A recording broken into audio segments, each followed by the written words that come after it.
मुंबईत मंत्रिपदासाठी अनेक नावांची चर्चा सध्या सुरू झाल्याचं पाहायला मिळतंय। मंत्रिपदासाठी मंगल प्रभात लोढा की जे विद्यमान मंत्री आहेत त्यासोबतच रवींद्र चव्हाणांच्या देखील नावाची चर्चा आहे। यासोबतच प्रताप सरनाईक, भरत गोगावले, किसन कथोरे यांच्या नावाची देखील चर्चा आहे। तर कुणाच्या गळ्यात मंत्रिपदाची माळ पडणार हे पाहणं देखील तितकंच महत्त्वाचं आहे।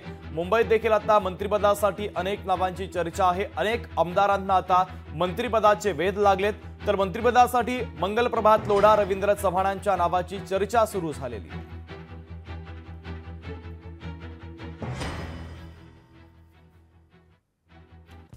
तर मंत्रिपदासाठी चर्चेतील नाव आपण पाहतोय मंगल प्रभात लोढा, रवींद्र चव्हाण की जे दोन विद्यमान मंत्री आहेत। यासोबतच भरत गोगावले आणि प्रताप सरनाईक यांची नावं देखील आता चर्चेत असल्याचं पाहायला मिळतं। त्यामुळे आता मंत्रिपदाची माळ कुणाकुणाच्या गळ्यात पडते हे देखील पुढच्या 3 ते 4 दिवसात स्पष्ट होणार आहे।